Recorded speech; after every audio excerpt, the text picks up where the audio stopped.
What's up guys? Welcome to the Chess Giant. This is Solomon Riddell, and in today's video I'm going to be going over what I think is one of the most underrated chess openings in the game today, starting off with the crazy looking move c3. What on earth is white doing here? Well, we're planning to play d4, and in fact no matter what black plays here, black has 20 different options. No matter what black decides to go with, we're going to continue with d4, and I especially think that c3 is good for Caro-Kann and Slav Defense type players.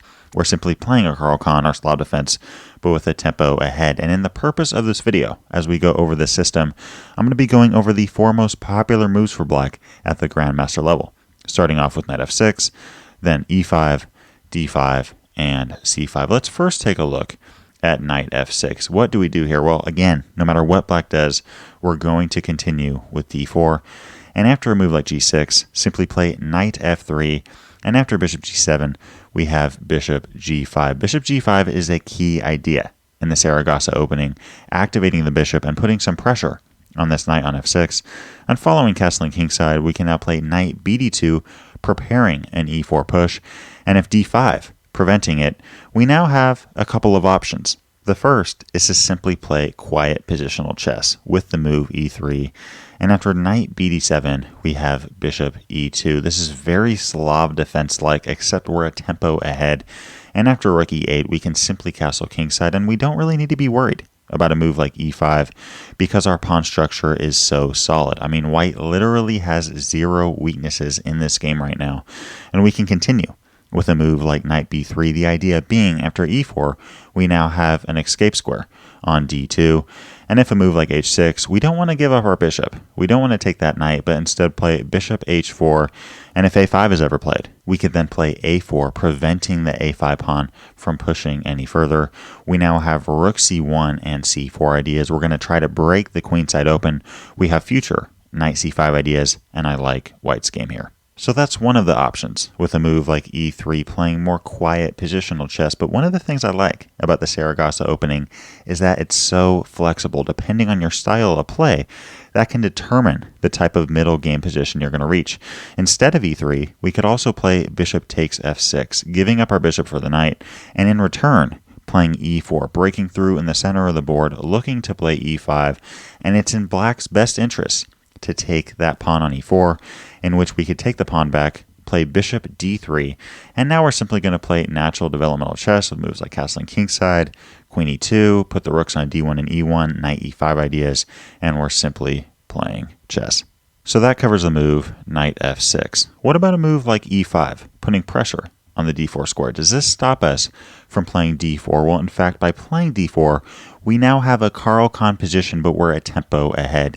And here white has a very nice game. Following a move like e takes d4, we can simply take back, develop our knights to c3, and after knight f6, play bishop g5. Again, a key idea, activating our bishop and putting pressure on the knight on f6. We want to get our bishop out into the game before playing e3, because if we play e3, our bishop on c1 will be a tall pawn at the very most.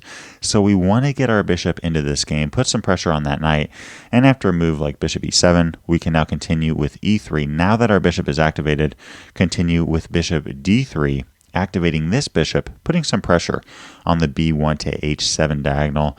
And after a move like knight bd7, play queen c2. I like white's game here, and white performs very well in this position at the master and grandmaster level. Continuing on black's possible first moves, what about d5?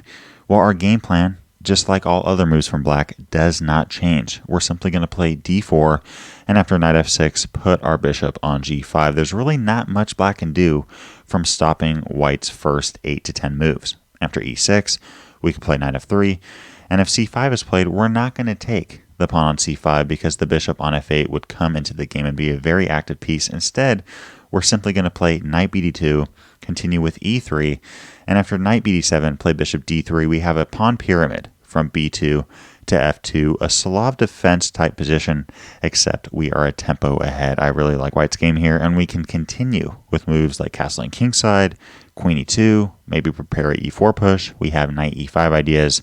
We're going to have a good middle game position coming out of this opening.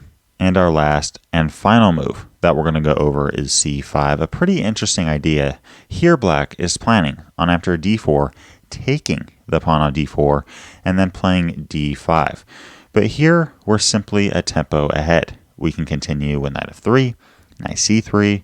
After a move like a6, we'll play bishop f4. Again, there's really not much black can do from stopping our setup. Again, bishop g5 is also an option. In this particular line, I actually prefer the bishop on f4 because the c pawn is gone, and now this bishop on f4 is extremely active, preventing some of black's queenside play. But after knight c6, we're going to play rook c1, putting our rook on the open file. We always want to activate our rooks whenever possible here. And after bishop f5, we'll simply continue with our e3 idea. And after rook c8, here we have some interesting moves. We could play bishop e2, knight h4, maybe even knight e5, get our knight in the center of the board here, centralizing the knight and reaching a pretty active position.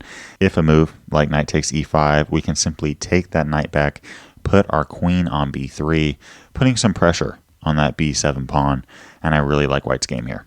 If you'd like to learn the theory behind the bird's opening, another rare but solid option for white, click the video to the left. If you'd like to explore more chess openings in general, click the playlist to the right. Leave a comment to let me know what other videos you'd like to see covered on this channel. And as always, I appreciate you guys. Thanks for watching. Peace.